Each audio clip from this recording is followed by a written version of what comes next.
धर्मोऽस्तु मङ्गलम् सर्वमङ्गलमाङ्गल्यम् सर्वकल्याणकारकम् प्रधानं सर्वधर्माणां जनं जयतु शासनम्।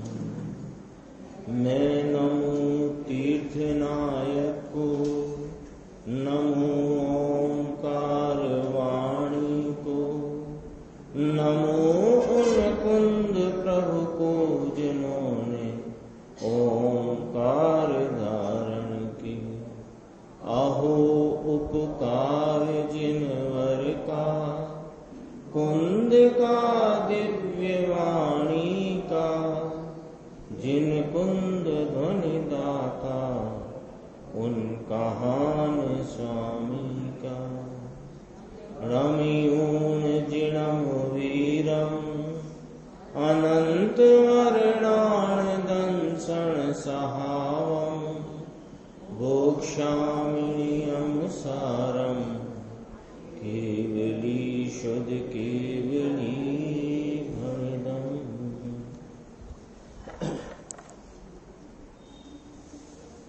श्री नियमसार जी परमागम ग्रंथ, इसके अजीव अधिकार की 34वीं गाथा ये प्रारंभ होती है। 34वीं गाथा सूत्र है एदे छद्वाणी या कालम मोतून अत्थिकायति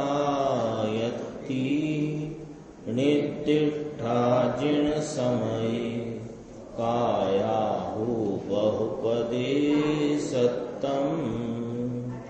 जिन समय माही काल छोड़ी शेष 5 पदार्थ जे ते अस्तिकाय कहा अनेक प्रदेश युत ते काय छे। इस गाथा में काल द्रव्य के सिवाय पूर्वोक्त द्रव्य ही 85 काय हैं ऐसा कहा। 6 द्रव्य कहे गए हैं ना। सर्वज्ञ ने जगत में 6 द्रव्य कहे, जीव, पुद्गल, धर्म, अधर्म, आकाश, काल। काल अप्रदेशी होने से उसे अस्तिकाय नहीं कहा, तो कहा कि काल द्रव्य के सिवाय पूर्व में कहे हुए 5 द्रव्य माने जीव, पुद्गल,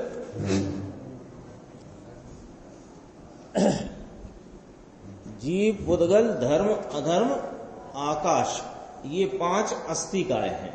इसकी चर्चा इस गाथा में है। अन्वयार्थ, काल को छोड़कर, काल छोड़ी ने, काल छोड़कर यह 6 द्रव्यों को यानी बाकी 5 द्रव्यों को, काल छोड़कर 6 द्रव्यों को कहा ना, तो ये बाकी 5 द्रव्यों को जिन समय में यानी जिन दर्शन में, जिन शासन में अस्तिकाय कहने में आया है। और कायत्व क्या होता है कि बहुप्रदेशीपना वह कायत्व है। कायत्व है ना, 5 अस्तिकाय कहे तो कायत्व कहा ना 5 द्रव्यों को, तो कायत्व माने क्या कि बहुप्रदेशीपना वह कायत्व है। टीका है इसकी पहली लाइन में जो उत्थानी का रूप है कि इस गाथा में काल द्रव्य सिवाय पूर्वोक्त द्रव्य ही 85 काय हैं ऐसा कहा है।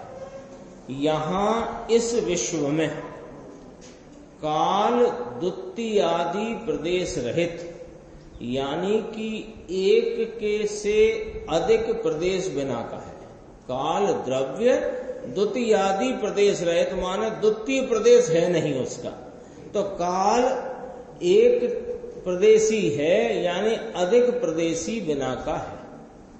फिर कहा कारण के समो अपदेशो, ये शब्द कहाँ आया? प्रवचन सार में कल आई थी ना, उस गाथा में प्रवचन सार की गाथा का उल्लेख टीकाकार ने किया, वहां से ही लिया फिर दोबारा। समो अपदेशो, काल अप्रदेशी है ऐसा शास्त्र का वचन है, तो इसको द्रव्यपना ही है, कायत्व नहीं है। ये लिखा ना, द्रव्यपना ही है, तो कायत्व नहीं है तो कोई यूं समझे कि द्रव्य ही नहीं है, ऐसा नहीं। काल में द्रव्यत्वपना है, गुणों का समुदाय स्वरूप है, लेकिन उसके बहुप्रदेशीपना नहीं है, इसलिए कायत्व नहीं है, प्रदेश ही है। इतना आया। बाकी के 5 को कायापना भी है ही। बहुप्रदेश के समूह वाला होना वह काय है। काय या कहो कायत्व, कायपना। तो काय किसे कहा? बहुत प्रदेशों के समूह रूपता को काय कहा। तो काय जैसे शरीर जैसे अर्थात बहुत प्रदेश वाला होता है। समझाने को, शरीर ये दिखता है ना अपने को, तो काय किसे कहते हैं कि शरीर जैसे ये दिख रहा है, बहुत प्रदेश रूप है, ऐसा इसका विस्तार दिख रहा है ना बहुत प्रदेश का, तो उससे बताया था। उसको कायत्व या काय कहा। अस्थि काय कितने होते हैं कि 5 होते हैं। क्यों कि काल को छोड़कर जीव, पुद्गल, धर्म, अधर्म और आकाश, ये 5 अस्थि काय द्रव्य हैं। अब ये देखो, काय की व्याख्या हुई, अस्थि काय की बात करी। काय की व्याख्या में क्या कहा? बहुप्रदेशी पने को कायत्व कहते हैं। सो काल द्रव्य एक प्रदेशी होने से उस पर कायत्व लागू नहीं होता, इसलिए 5 द्रव्य काय वाले हैं, अथवा कायत्व रूप हैं, अथवा बहुप्रदेशी हैं। ठीक है। फिर उसको कहा 5 द्रव्य अस्थि काय हैं। तो अब यहां जरा अस्तित्व की बात इस टीका में कहते हैं। देखो, अस्तित्व यानी कि सत्ता, होनापना, हैपना। अस्तित्व यानी कि सत्ता, सो वह कैसी है कि महासत्ता और अवांतर सत्ता ऐसी सप्रतिपक्ष है। सप्रतिपक्ष माने प्रतिपक्ष सहित की है। नीचे फुटनोट देख सकते हैं। सप्रतिपक्ष माने प्रतिपक्ष सहित, विरोधी सहित। प्रतिपक्ष माने विरोधी पक्ष, तो विरोधी सहित। ये इसका अर्थ क्या निकला यहां पर कि महासत्ता और अवांतर सत्ता परस्पर विरोधी है।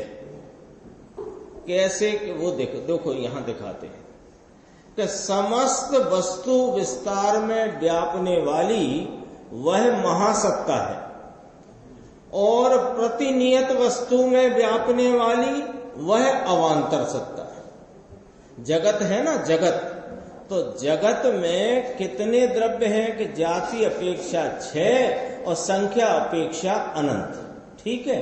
तो ये पूरे जगत में अनंत द्रव्य हैं। इस पूरे जगत को एक सत्ता रूप देखो, पूरे जगत को एक सत्ता रूप देखो तो महासत्ता है। लेकिन इस महासत्ता रूप जगत में अनंत द्रव्य है और उनकी अपनी अपनी सत्ता है, तो ये अवांतर सत्ता है। जैसे कि अपन इस पूरी एक ये जो अपन 50, 60, 70 लोग, 80 लोग का जो समूह है, इस समूह को सभा के रूप में देखा, तो ये सभा के रूप में क्या गिनी जाएगी? एक सभा। तो ये महासत्ता जैसी एक सभा।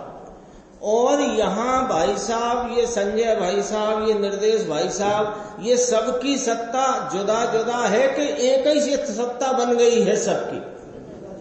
तो एक ही सत्ता नहीं होने पर भी उन सबको एक साथ देखना, जानना, एक भाव से देखना, जानना, ये महासत्ता।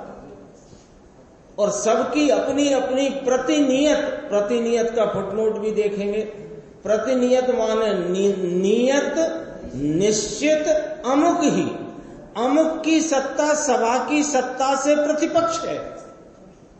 ये ये यशवंत भाई की सत्ता इस सभा की सत्ता से प्रतिपक्ष रूप है, क्योंकि ये इनकी प्रतिनियत नियत सत्ता है और ये सभा ये उसमें है और सबको एक समूह रूप से देखा ये सभा की। तो ये तो अपन ने उदाहरण लिया। तो ऐसे जगत में जाति से 6, संख्या से अनंत अनंत द्रव्य हैं, उन सबको एक महासत्ता कहा और सब द्रव्य, प्रत्येक द्रव्य अपने अपनी नियत सत्ता वाला होने से वो अवांतर सत्ता है। अब इसको 3 बार घटाया है टीकाकार ने। देखो, एक बात हो गई। दूसरी बात, समस्त व्यापक रूप में व्यापने वाली वो महासत्ता है और प्रतिनियत एक रूप में व्यापने वाली वो अवांतर सत्ता है। जैसे मैं एक आत्मा, तो मैं कितनी आत्मा हूं? एक आत्मा। तो एक आत्मा ये समस्त स्वभाव अनंत गुणों में व्यापने वाली एक सत्ता आत्मा, और ज्ञान, दर्शन, सुख, चारित्र, वीर्य, अस्तित्व, वस्तुत्व, द्रव्यत्व, अगुर लघुत्व, प्रदेशत्व आदि अपने अपने रूप सत्ता।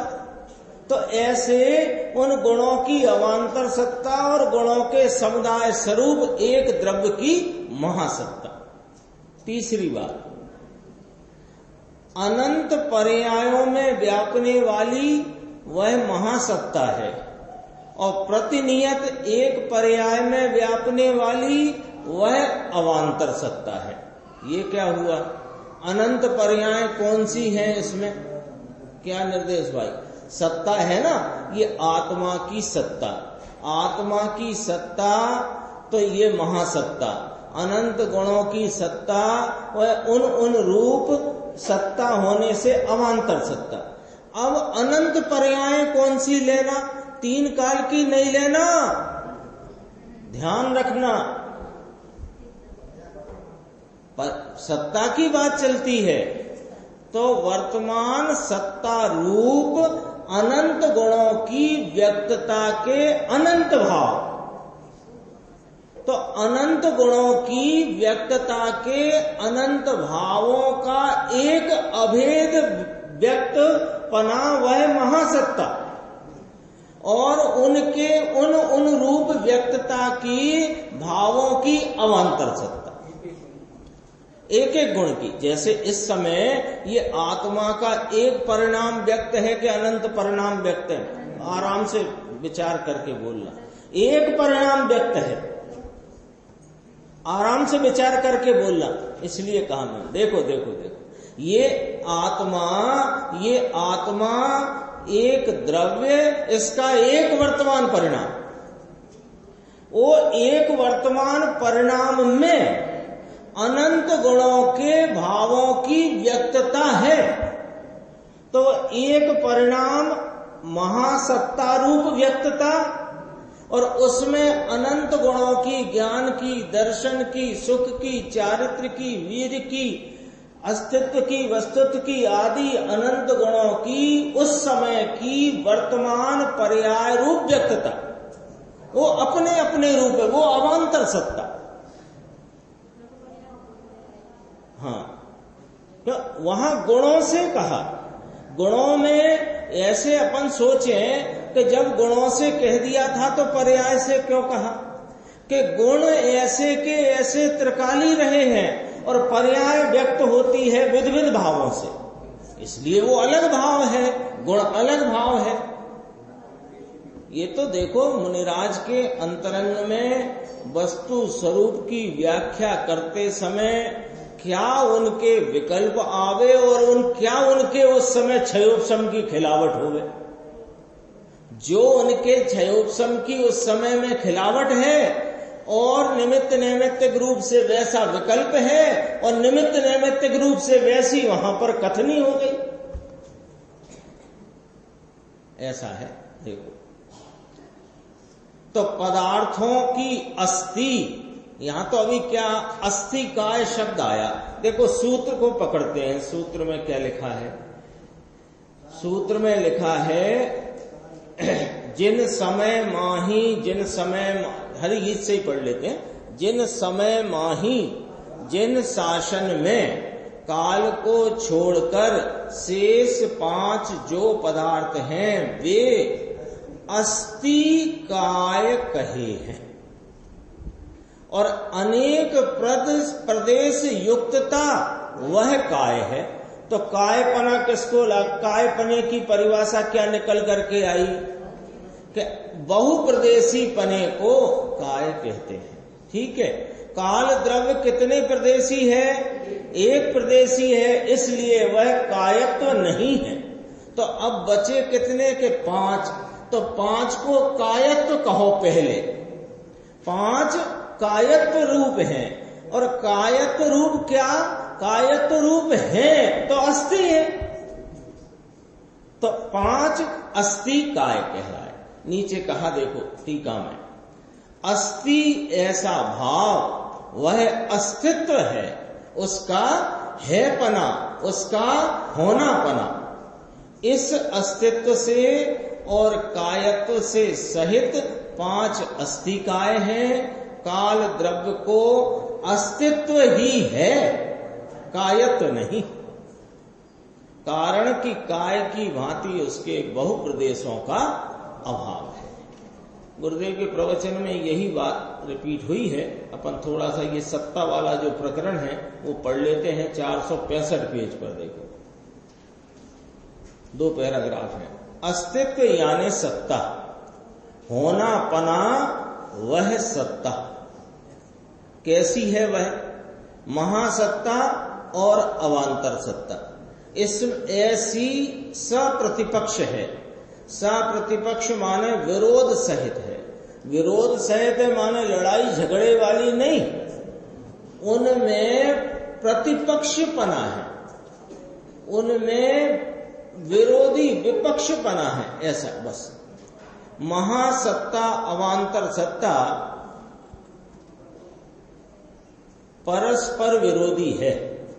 वहां समस्त वस्तु विस्तार में व्यापने वाली वह महासत्ता है। भाषा देखो, सब है ऐसा कहने वाली, ऐसा जानने वाली वह महासत्ता। सब है, जगत है,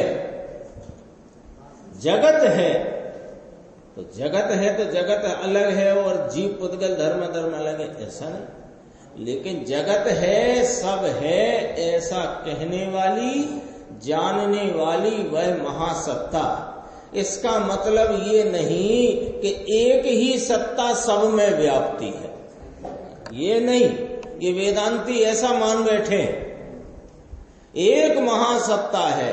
देखो जिनेन्द्र परमात्मा के ग्रंथ में लिखा है एक महासत्ता। अरे एक महासत्ता माने जगत है और जगत में अनंत द्रव्य हैं, तो उस अनंत द्रव्यों को एक जगत है ऐसा जानना, ऐसा कहना, ये महासत्ता।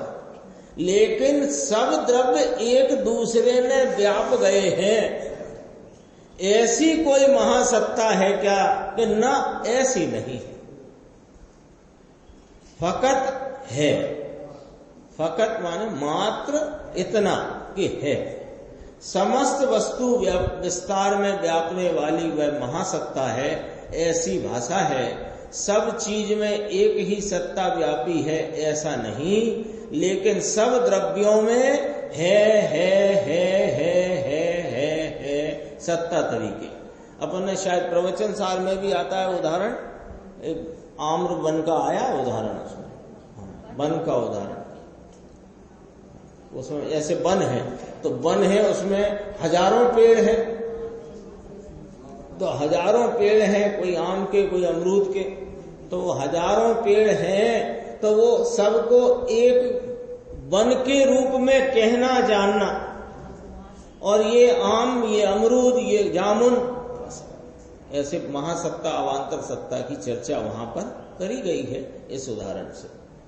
प्रतिनियत वस्तु में व्यापने वाली वह अवांतर सत्ता है। देखो, नियत निश्चित अमुक ही पदार्थ, अमुक ही पदार्थ, ये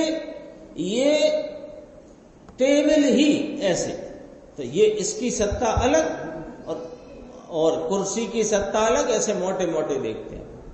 तो अमुक ही, एक एक में ऐसे तो क्या गिना जाएगा, एक परमाणु, एक आत्मा, एक धर्मास्ति आदि इसमें रही हुई व्यापने वाली वह अवान्तर पेटा भेद है। प्रवचन सार में बहुत विस्तार आता है इसका। समस्त व्यापक रूप में व्यापने वाली वह महासत्ता है, प्रतिनियत एक रूप में व्यापने वाली वह अवान्तर सत्ता है। लियो एक एक सत्ता, ये गुण के संबंध में बात करें। अनंत पर्याय में व्यापने वाली वह महासत्ता है, अर्थात सब पर्याय हैं, अनंत हैं, पर्याय अनंती हैं। अनंती है यानी एक द्रव्य की एक पर्याय में अनंत भाव व्यक्त है, ऐसे अनंती है। प्रतिनियत एक रूप में व्यापने वाली वह अवान्तर सत्ता है। पर्याय के अनंत पने का एक रूप गिनने पर महासत्ता है और एक एक की पर्याय भिन्न गिनते पर वह अवान्तर सत्ता है। पदार्थ का अस्ति ऐसा भाव वह अस्तित्व है। लियो अस्तित्व माने होना पना। अब अपन देखते हैं कलश नंबर 51। इति जिन मार्गाम्बोधिरुद्धृता पूर्व सूर्य भी प्रीत्या षड द्रव्य रत्नमाला कंठावरणाय भव्यान। श्लोकार्थ कहते हैं, इस प्रकार जिन मार्ग रूपी रत्नाकर में से पूर्व आचार्यों ने प्रीति पूर्वक षट द्रव्य रूपी रत्नों की माला भव्यों के कंठ के आभरण के प्रयोजन से बाहर निकाली है।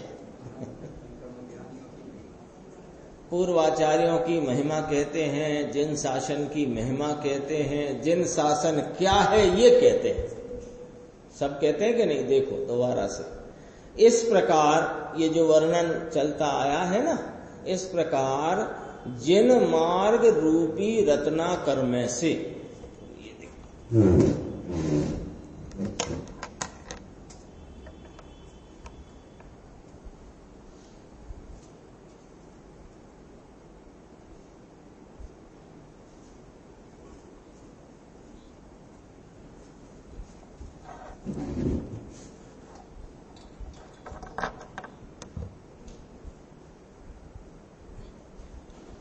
कहते हैं, जिन मार्ग रूपी रत्नाकर में से, रत्नाकर रत्न का आकर, रत्नों का भंडार, तो जिन मार्ग रूपी रत्न भंडार उसमें से पूर्व आचार्यों ने प्रीति पूर्वक, करुणा पूर्वक, प्रेम पूर्वक 6 द्रव्य रूपी रत्नों की माला, 6 द्रव्य के कथन रूप रत्नों की, 6 द्रव्यों के स्वरूप को प्रतिपादन करने रूप रत्नों की माला क्यों निकाली, क्यों बाहर निकाली है कि भव्यों के कंठ के आभरण माने शोभा के लिए।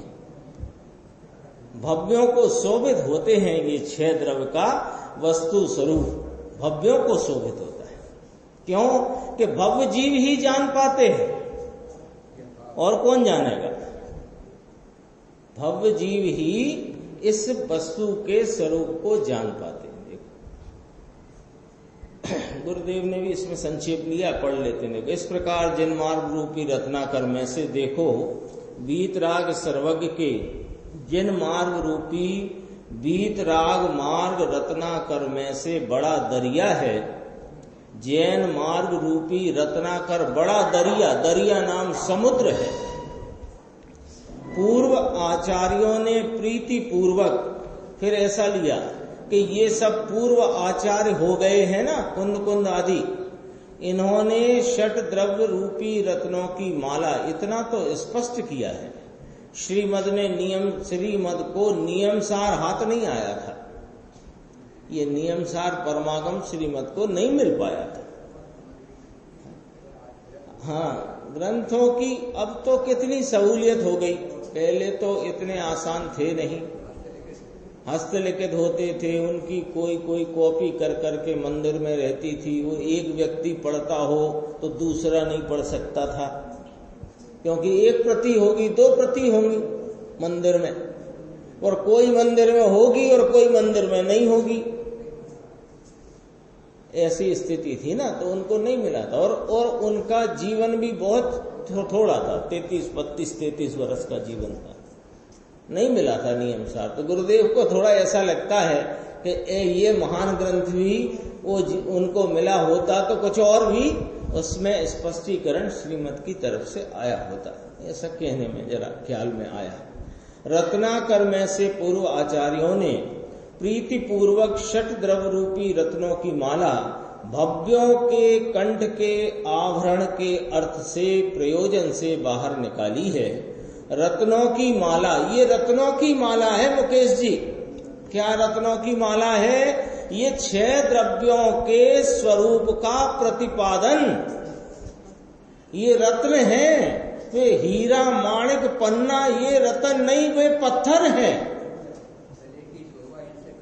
न उनसे शोभा है, कंठ की शोभा।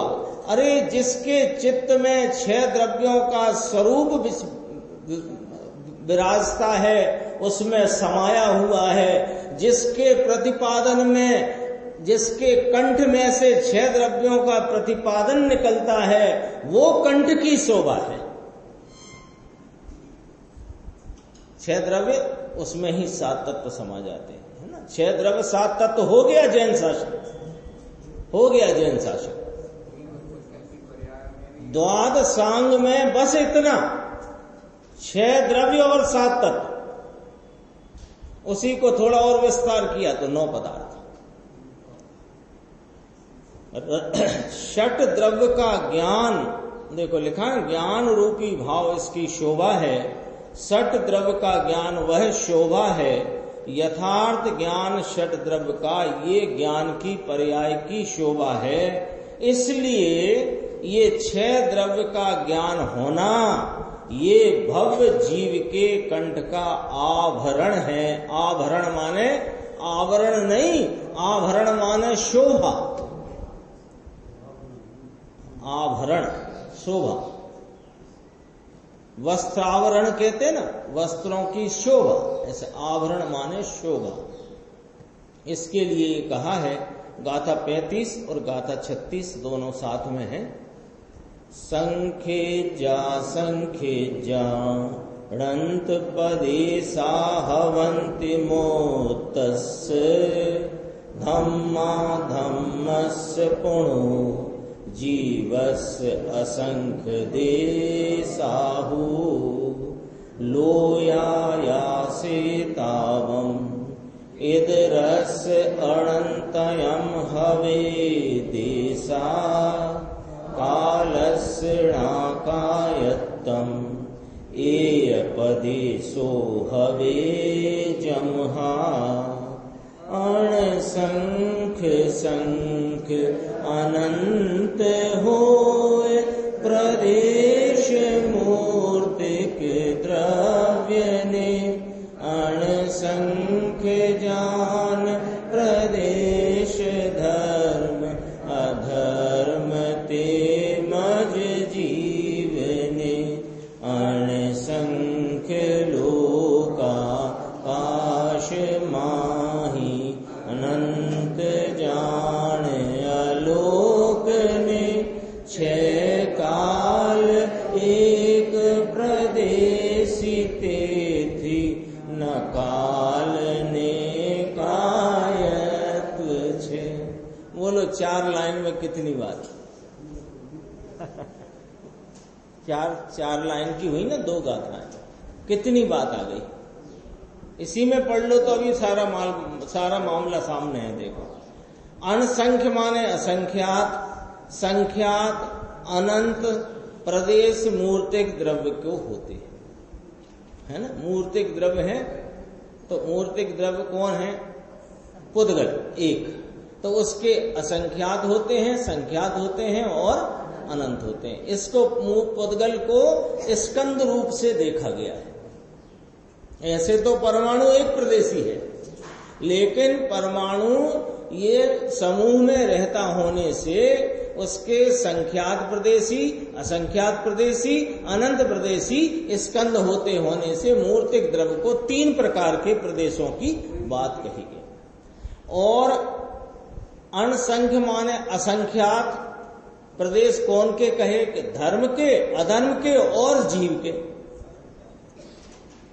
तीसरी लाइन यानी दूसरी गाथा की पहली लाइन, असंख्यात लोकाकाश माही और अनंत जान अलोक को।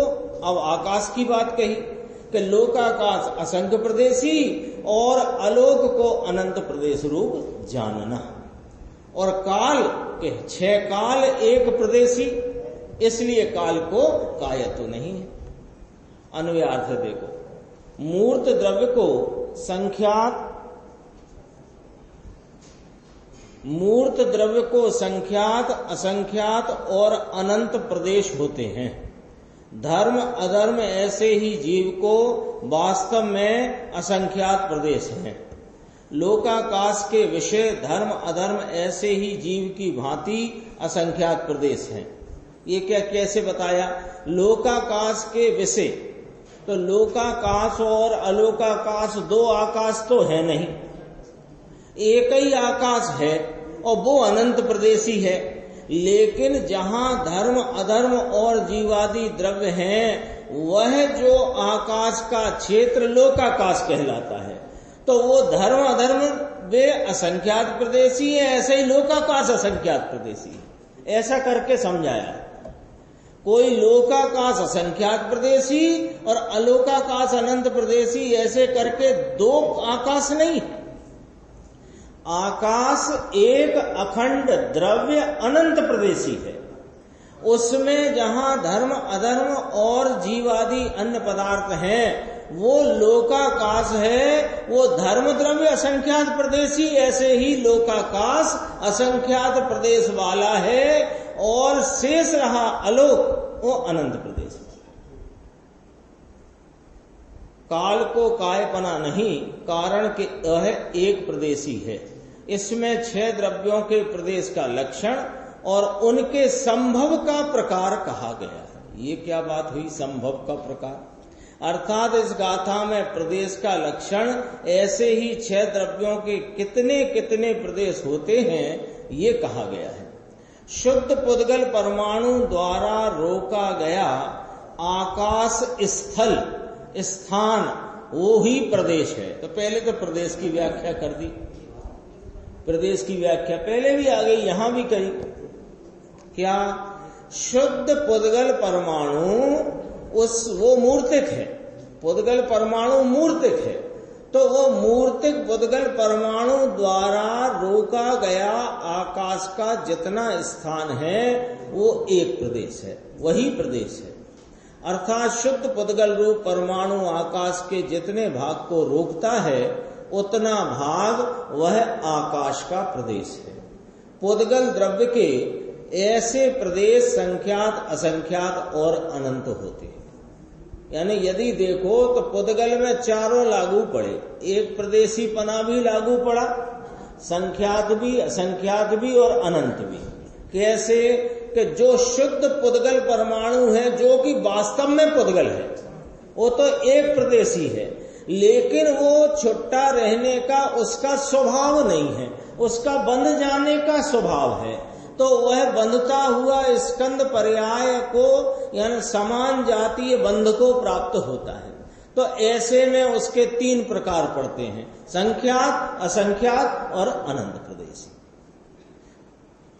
लोकाकाश को, धर्म को और अधर्म को तथा एक जीव को असंख्यात प्रदेश है। बाकी जो अलोकाकाश रह गया उसके अनंत प्रदेश हैं। काल के एक प्रदेश है, इस कारण से उसको कायपना नहीं है, परंतु द्रव्यपना है ही। इतना ये स्पष्ट किया। इसमें गुरुदेव के व्याख्यान में वही की वही बात आई है। अपन 52 नंबर का श्लोक पढ़ते हैं। पदार्थ रत्नाभरणं मुमुक्षु कृतं मया कंठ विभूषणार्थम् अनेन धीमान व्यवहार मार्गम् बुद्ध्वा पुनर्बोधति शुद्ध मार्गम्। पदार्थ रूपी यानी 6 द्रव्य रूपी रत्नों के आभरण में मुमुक्षु के कंठ की शोभा के प्रयोजन से बनाया है। अभी कही थी बात, उसी को और कहना चाहते थे मुनिराज पद्म प्रमलधारी देव, और कही तो कहते हैं इसके द्वारा धीमान पुरुष, धीमान धीमान माने बुद्धि वाले, ऐसे श्रीमान कहते हैं ना अपने चलते, श्रीमान जी नमस्कार, श्री कहते हैं लक्ष्मी को, तो सेठियों को श्रीमान कहते हैं और बुद्धिशालियों को धीमान कहते हैं। इसके द्वारा धीमान पुरुष यानी बुद्धिशाली, बुद्धिशाली क्यों लिया कि वो जो बात को समझे वही बुद्धिशाली। तो व्यवहार मार्ग को जानकर शुद्ध मार्ग को भी जानते हैं। गुरुदेव का व्याख्यान देखते हैं थोड़ा सा।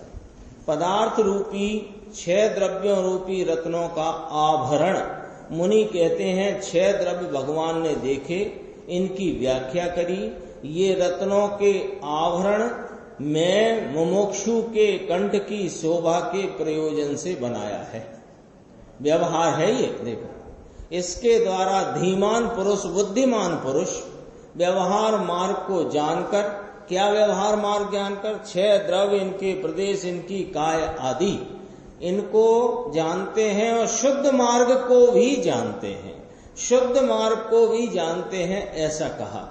व्यवहार मार्ग माने 6 द्रव्य, इनके प्रदेश सब हैं, जैसे हैं वैसा पहले जाने, जानकर शुद्ध मार्ग यानी आत्मा आनंद स्वरूप के पवित्र मार्ग को भी जानता है, जो जान करके ये जानने का है। ये 6 द्रव्य जानकर क्या जानना है कि मैं एक हूँ, शुद्ध हूँ, ज्ञान दर्शन स्वरूप हूँ और ऐसे आनंद स्वरूप वस्तु के आलम्बन में ही मेरा कल्याण निहित है।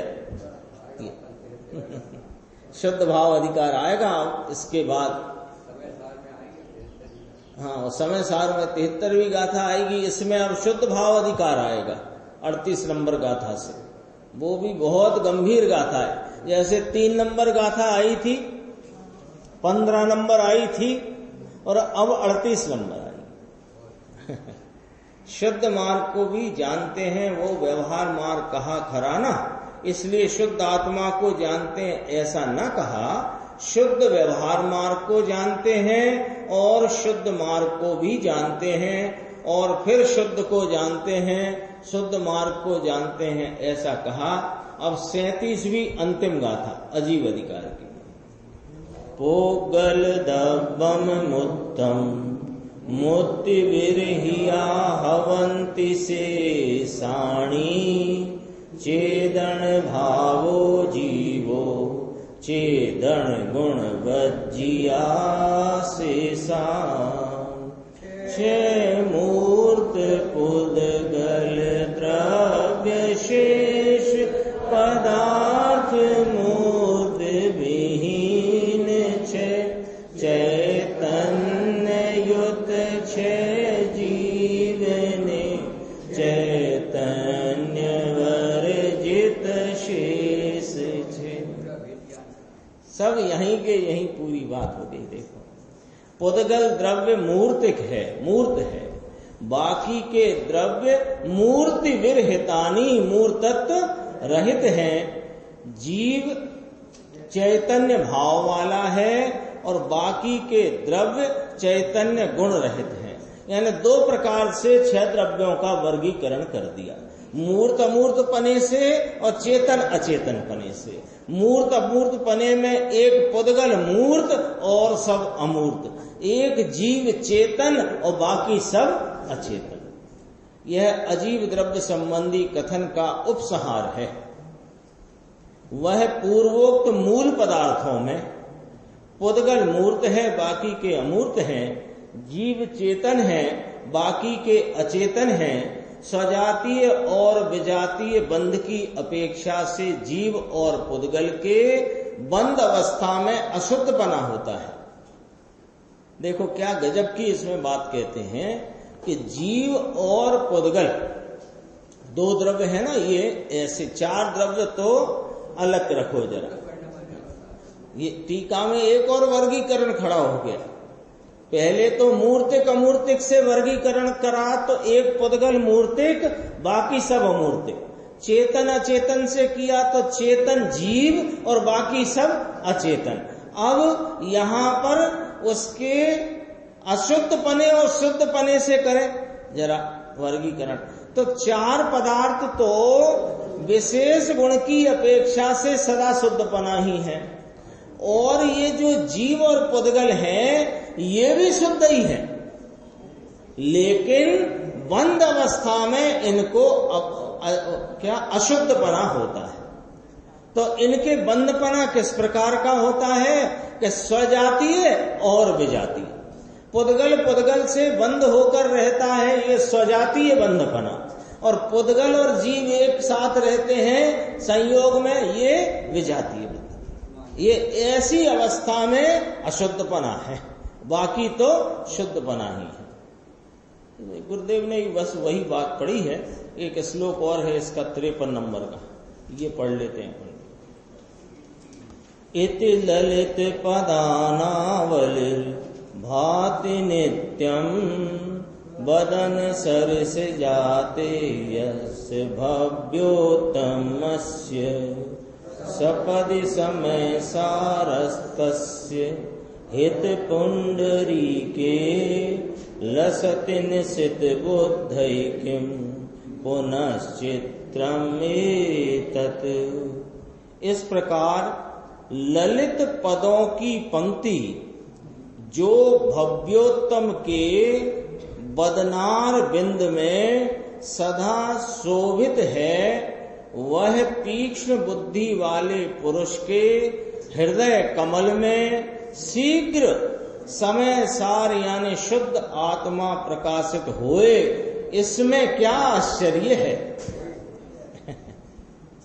ना। ये ललित पदों की पंक्ति, ये सब जितनी चर्चा ऊपर आई उनके द्वारा ये भव्योत्तम के बदनार बिंद में ये सदा शोभित है, उसने उन सब बातों को समझ करके, पीछे कहा ना व्यवहार को जान करके शुद्ध मार्ग को भी जानते ही हैं, तो जान लिया है जिनने, उनके हृदय कमल में शीघ्र शुद्ध आत्मा प्रकाशित है, इसमें क्या आश्चर्य है।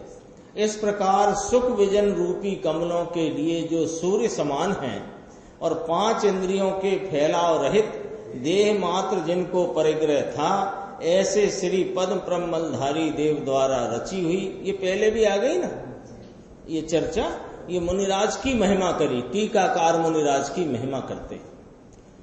जैसे पद्म प्रमलधारी देव कौन है कि जिनके 5 इंद्रियों के फैलाव रहित देह मात्र परिग्रह है, बस ये सब मुनियों की यही व्याख्या है।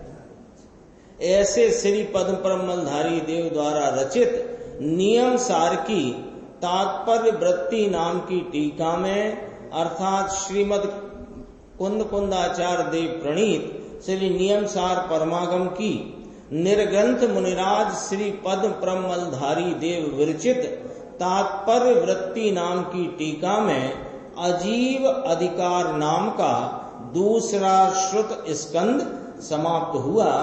इसमें गुरुदेव ने जो लिया है वो थोड़ा ही लिया है, इतना जरा देखना। ये 473 पेज पे ये जो बात आई है ना, वह तीक्ष्ण बुद्धि वाले पुरुष के हृदय कमल में शीघ्र समय सार यानी शुद्ध आत्मा प्रकाशित है, छह द्रव्य का ज्ञान एक समय की पर्याय में आता है, ऐसा जानकर तीक्ष्ण बुद्धिवंत पुरुष हृदय कमल में, उनके हृदय कमल में माने परिणति में शीघ्र समय सार शुद्ध आत्मा प्रकाशता है।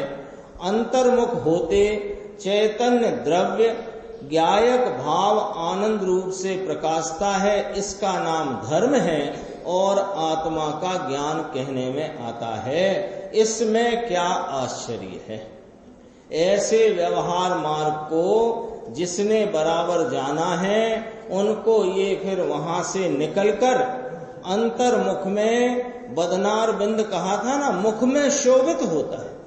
ये छह द्रव्यों का जो प्रतिपादन है वो मुख में शोभित होता है। छह द्रव्य हैं, यह तो अंतर्बुद्धि करके तीक्ष्ण बुद्धि वाले पुरुष के हृदय कमल में शीघ्र समय सार यानी आनंद का कंद प्रभु ज्ञायक भाव, जो वस्तु तरीके अनादि वास्तविक आत्मा ये अंतर में प्रकाशता है, इसमें क्या आश्चर्य है। जो आत्मा ऐसा जानने में आए और अनुभव में आए, ये तो इसका स्वरूप है। आत्मा का तो ऐसा स्वरूप है कि वह जानने में आए, अनुभव में आए। 17वीं 18वीं गाथा में कहते हैं अनुभूति स्वरूप। ये आत्मा अनुभूति स्वरूप है, अनुभव में आए, जानने में आए, ऐसा इसका स्वरूप है। इसमें आश्चर्य क्या करना, ये अजीब का अधिकार पूरा हुआ। अपने अब कारण कार्य नियम भाग 2 के आधार से शुद्ध भाव की चर्चा अपन आगे प्रारंभ